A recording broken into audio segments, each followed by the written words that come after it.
Welcome students. आज आपण शिकणार आहोत ट्विन्स. ट्विन्स म्हणजे जुळे. आपण आपल्या सभोवती पाहतो की अनेक महिलांना एकाच वेळेस दोन अपत्य होतात. कधीकधी दोन्ही मुले असतात किंवा कधीकधी दोन्ही मुली असतात किंवा कधीकधी एक मुलगा असतो एक मुलगी असते. त्याला आपण म्हणतो ट्विन्स, जोडी. त्याची डेफिनेशन इथं दिलेली आहे. 2 embryos develop simultaneously in the same uterus and thus 2 offsprings are delivered simultaneously. Such offsprings are called as twins. म्हणजे काय? युटेरसमध्ये एकाच वेळेस 2 एम्ब्रिओ डेव्हलप होतात आणि 2 ऑफस्प्रिंग्स एकाच वेळेस डिलिव्हरी होतात. या ऑफस्प्रिंग्सना ट्विन्स किंवा जुळी असं म्हणतात. हे आपण बघितलं. त्यानंतर त्याच्या खाली हे जे ट्विन्स आहेत त्याचे टाइप्स दिलेले आहेत. There are 2 types of twins. Number 1 monozygotic twins and second is dizygotic twins. तर हे ट्विन्सचे 2 प्रकार आहेत, मोनोझायगोटिक ट्विन्स अँड डायझायगोटिक ट्विन्स. तर आता आपण त्याचा अभ्यास करूया. सुरुवातीला मागे आपण फर्टिलायझेशनमध्ये मेल गॅमेट आणि फिमेल गॅमेट युनाईट होऊन त्याच्यापासून झायगोट तयार होतो आणि त्या झायगोटची ग्रोथ होऊन एम्ब्रिओ इम्प्लांट होतो युटेरसमध्ये. कसा होतो ते पाहिलेलं आहे. तरी पण पुन्हा एकदा आपण ते बघूया. इथं आपल्याला फिमेल रिप्रोडक्टिव्ह सिस्टीम त्याची फिगर दिसते. फिमेल रिप्रोडक्टिव्ह सिस्टीम खाली एक चार्ट दिसतो आपल्याला. त्यामध्ये दिसतं स्पर्म. स्पर्म कुठे तयार होतो? Sperm is produced by the testes of male reproductive system. Male reproductive सिस्टीममध्ये टेस्टीजमध्ये हे स्पर्म्स तयार होतात आणि ओसाइट्स हे फिमेल रिप्रोडक्टिव्ह सिस्टीममध्ये ओव्हरीजमध्ये तयार होतात. Oocytes are formed in the ovaries of female reproductive system. हे माहिती आहे आपल्याला. तर हे स्पर्म्स आणि हे ओसाइट्स हे युनाईट होतात आणि त्याच्यापासून काय तयार होतो? झायगोट तयार होतो.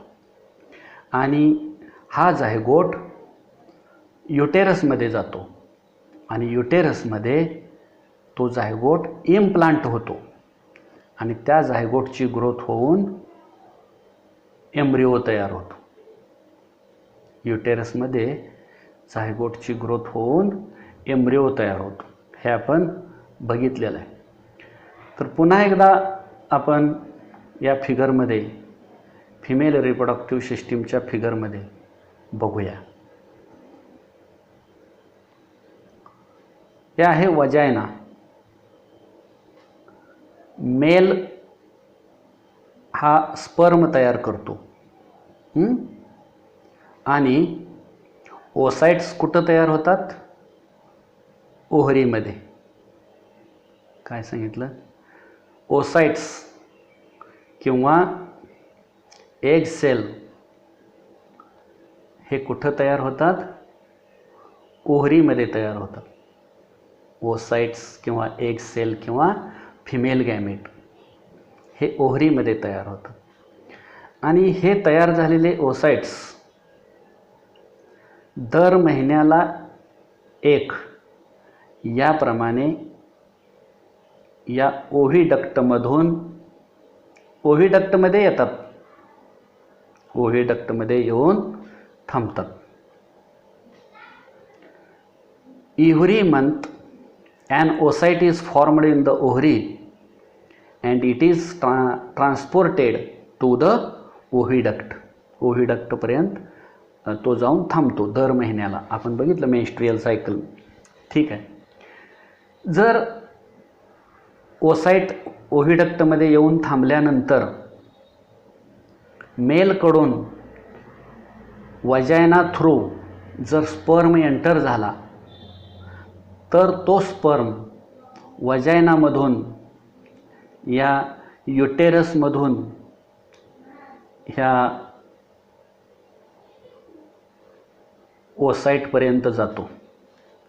आणि इथं आत्ता हे जे दाखवलं आहे इथं आधीचा ओसाइट आणि इथून एंटर झालेला स्पर्म हे काय होतात, युनाईट होतात. कुठं, ओव्हिडक्टमध्ये.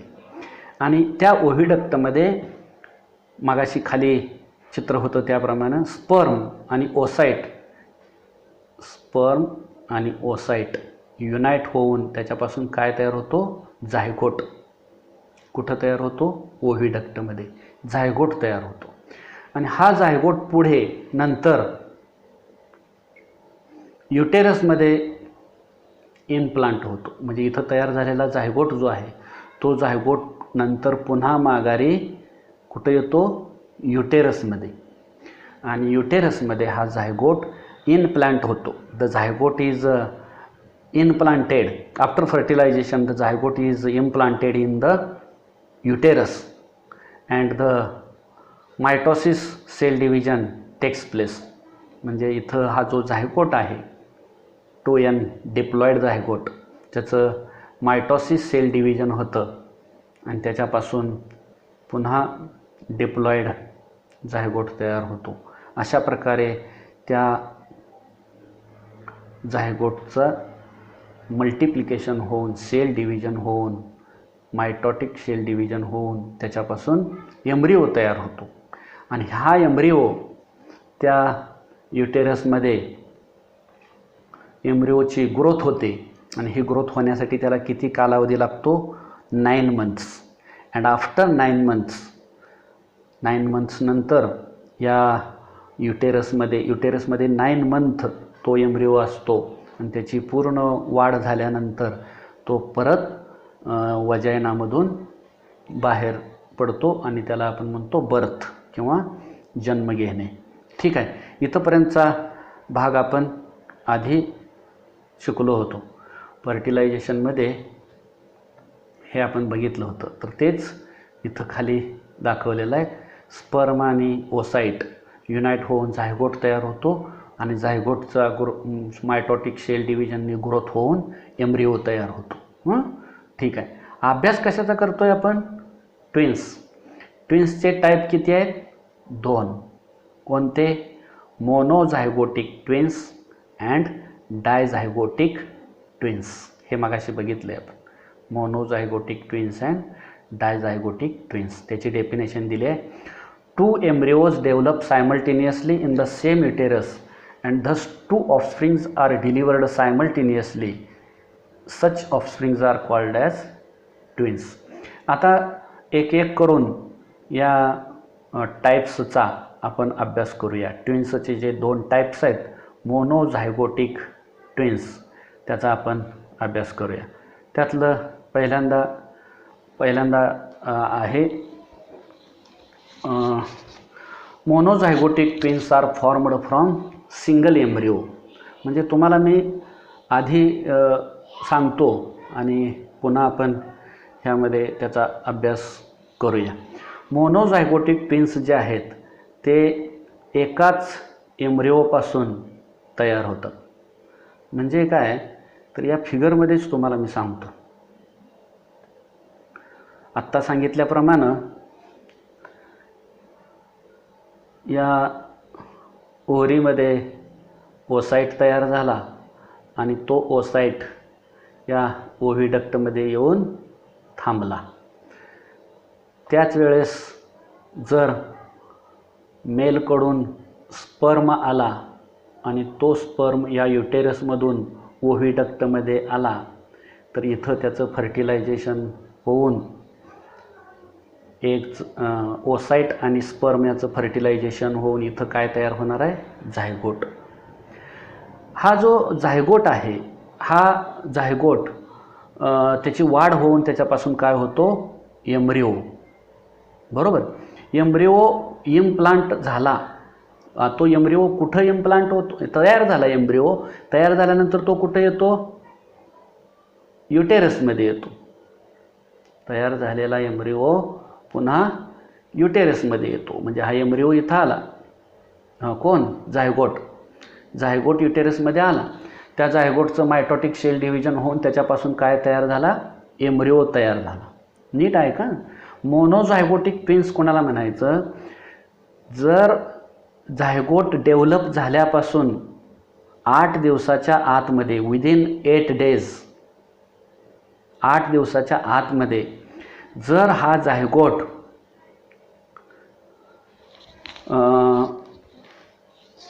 दोन भागामध्ये विभागला गेला, म्हणजेच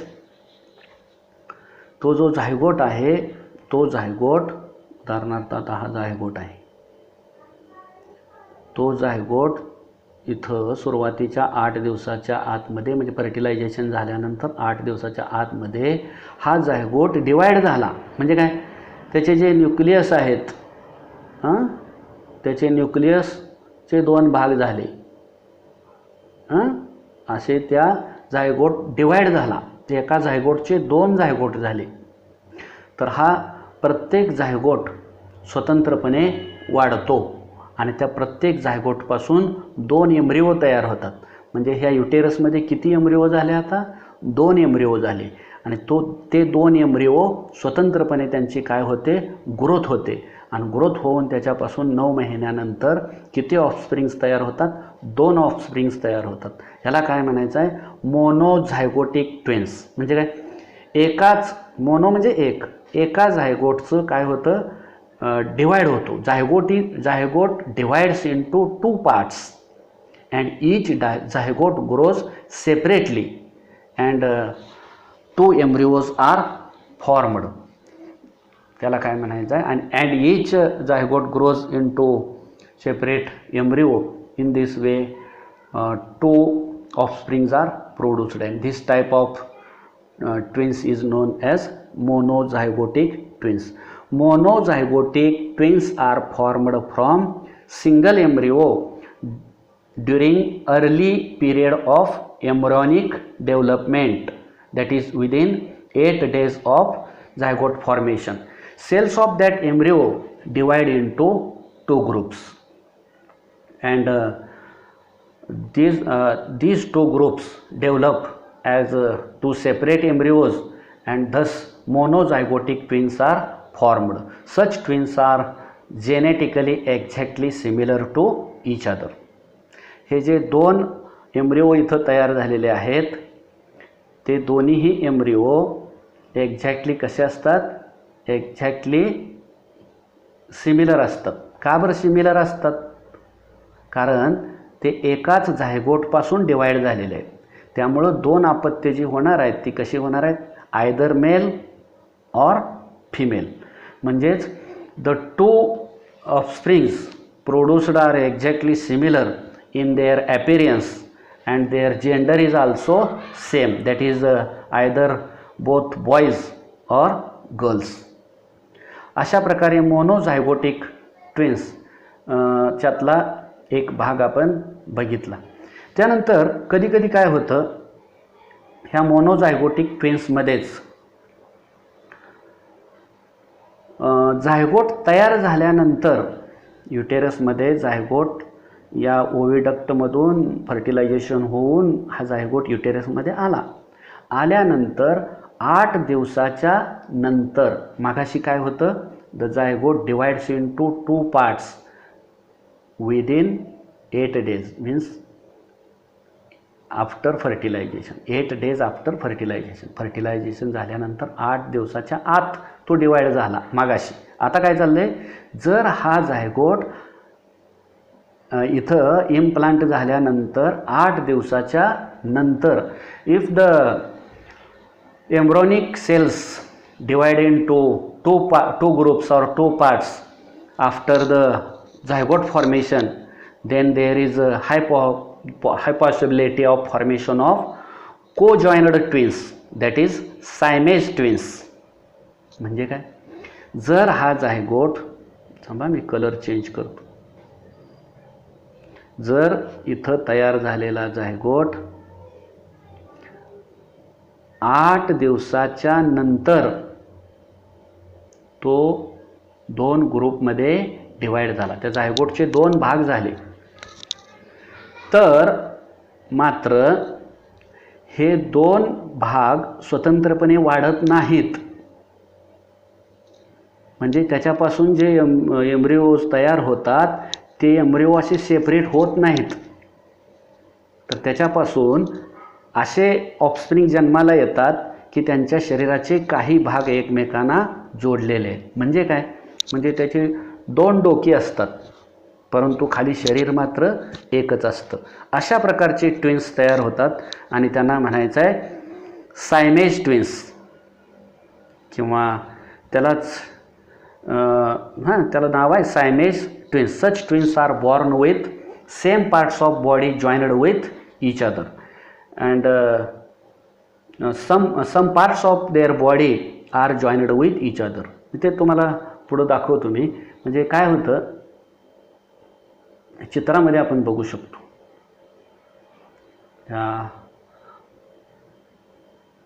मध्ये खाली आपल्याला दिसतंय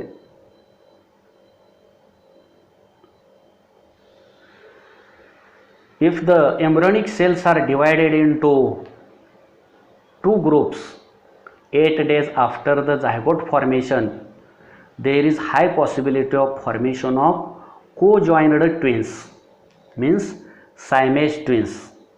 त्याला काय म्हणायचं आहे, siamese twins. आणि such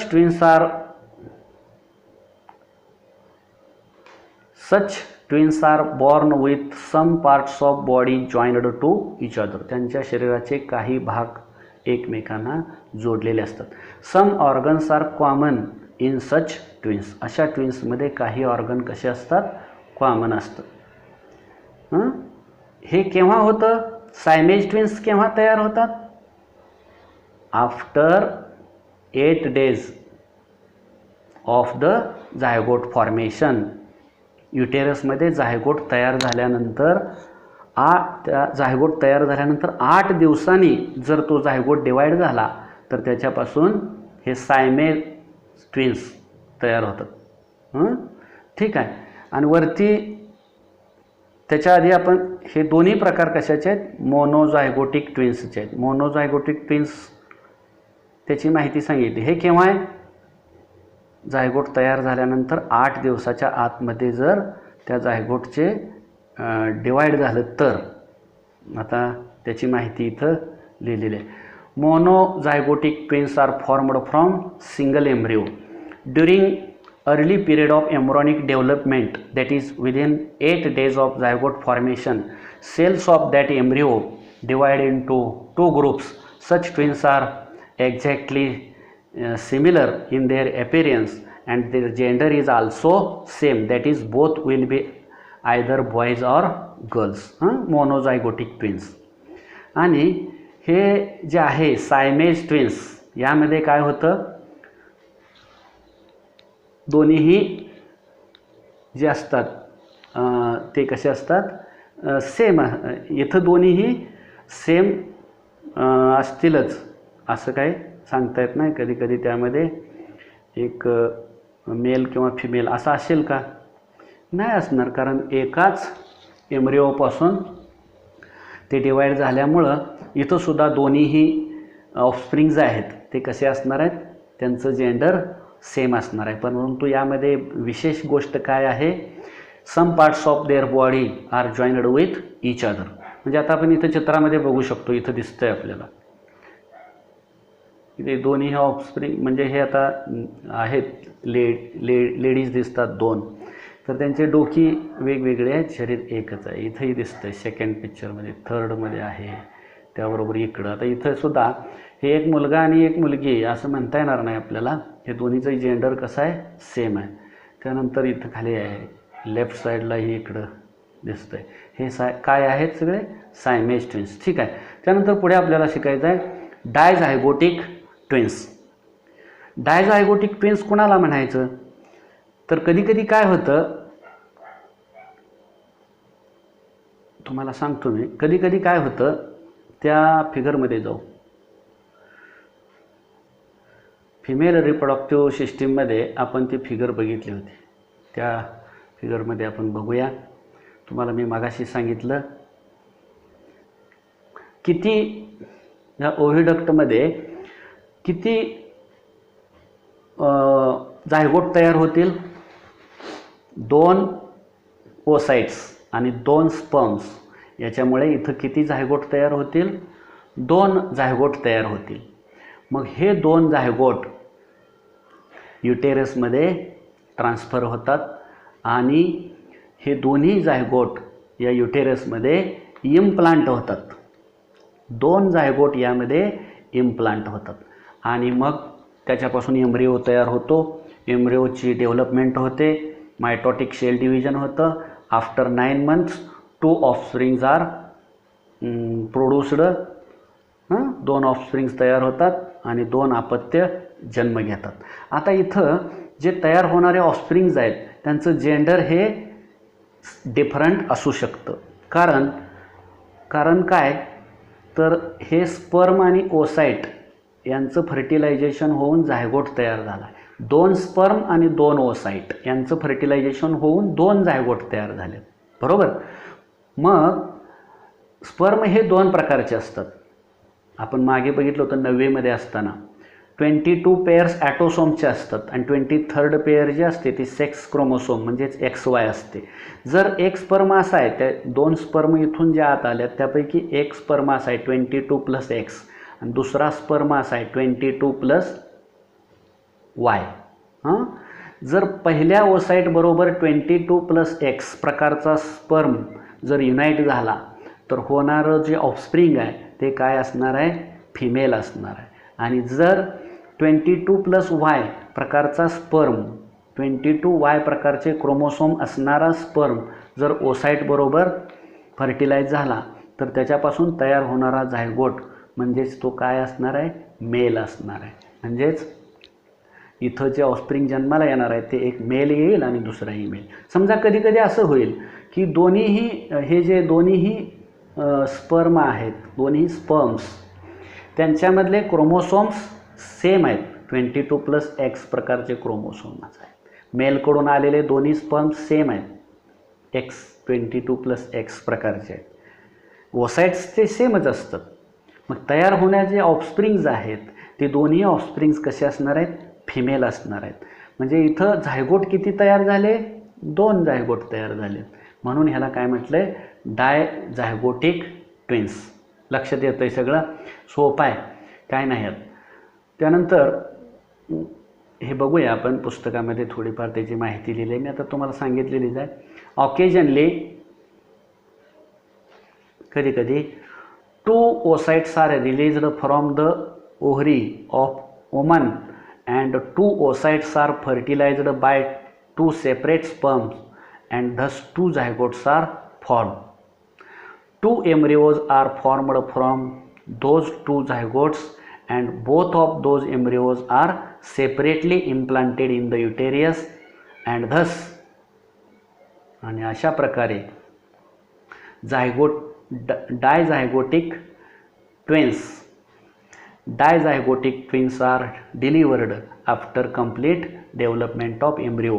Such twins are genetically different and may be same of different by gender. म्हणजे कधी कधी ते सेम असतात, कधी डिफरंट असतात.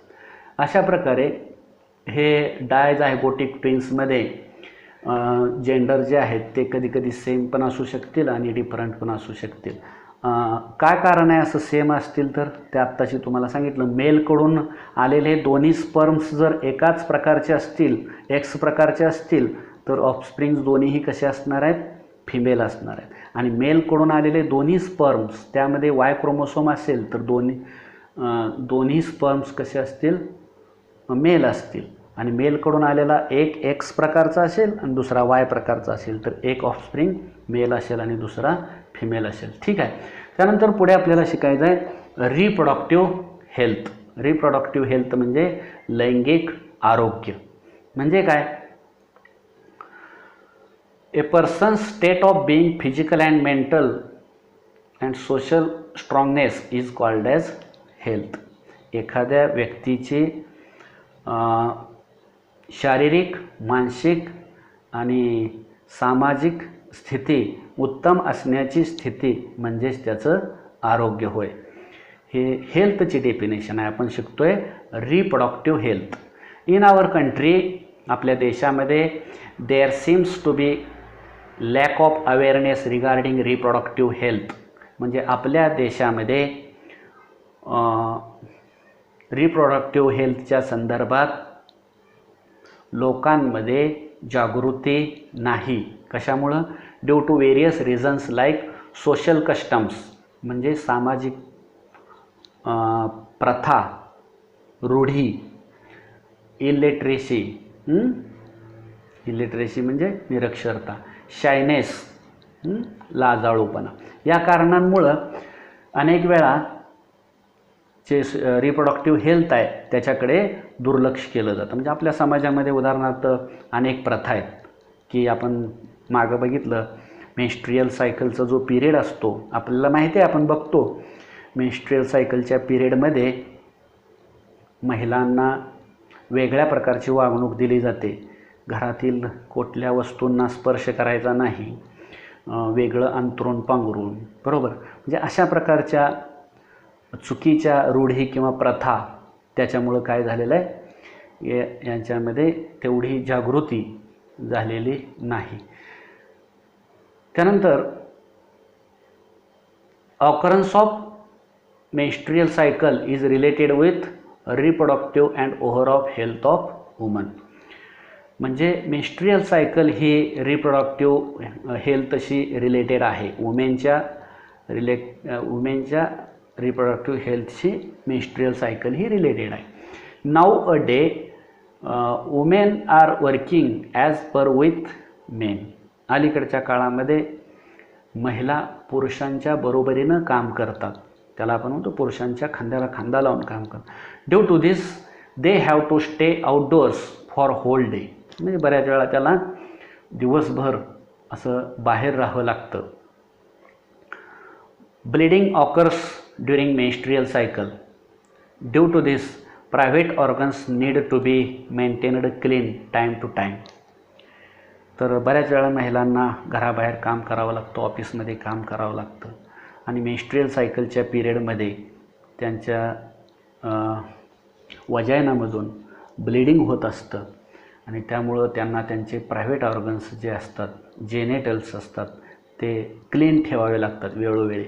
Otherwise problems regarding reproductive health may arise. नाहीतर रिप्रोडक्टिव्ह हेल्थ संबंधीचे प्रॉब्लेम्स निर्माण होऊ शकतात.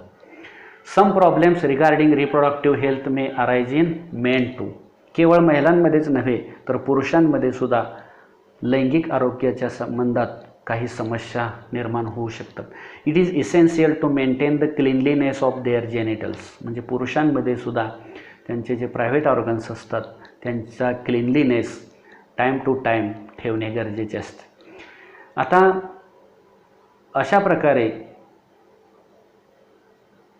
हे जे रिप्रोडक्टिव्ह हेल्थ किंवा लैंगिक आरोग्य म्हणतो आपण, त्याच्यामुळं होणारे जे डिजीजेस आहेत त्याला म्हणायचं आहे sexual diseases.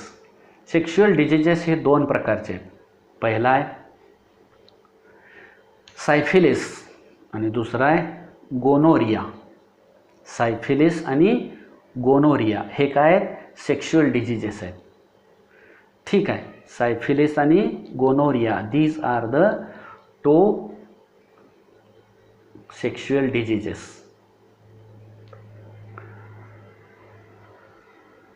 Syphilis and gonorrhea, both the diseases are caused by bacteria. दोन्हीही डिजीजेस हे बॅक्टेरियामुळं होतात. Symptoms of सायफिलिस. सायफिलिस या डिजीजचे सिम्पटम्स काय होतात, काय या रोगाची लक्षणं काय? Occurrence of patches on various parts of body, म्हणजे खास करून जे प्रायव्हेट ऑर्गन्स असतात, जेनिटल्स असतात, त्याच्यावरती पॅचेस म्हणजेच व्रण तयार होतात. रॅश, फेवर, ताप, इन्फ्लेमेशन ऑफ जॉईंट्स, सांधेदुखी, आणि ॲलोपेसिया ही लक्षणं आहेत कशाचे? सायफिलिस. आणि सेकंड डिजीज आहे गोनोरिया.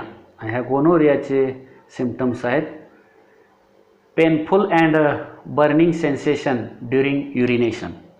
युरिनेशन होत असताना म्हणजे लघवी करत असताना पेनफुल आणि बर्निंग सेन्सेशन होतं. ओझिंग ऑफ पस थ्रू पेनिस अँड वजायना, म्हणजे पेनिस आणि वजायनामधून पस म्हणजे त्याला मराठीमध्ये आपण पू म्हणतो. ओझिंग म्हणजे बाहेर पडणे. पेनिसमधून आणि वजायनामधून पू निर्माण होणे, बाहेर पडणे. Inflammation of urinary tract. Urinary tract जो आहे त्याच्यामध्ये जळजळ होणे वगैरे वगैरे. त्यानंतर आणखी कशामधून इन्फ्लेमेशन होणे? इन्फ्लेमेशन ऑफ ॲनस, थ्रोट आणि eyes. These are the symptoms of syphilis and gonorrhoea. ठीक आहे. Okay, let's stop here. See you the next part in the next period.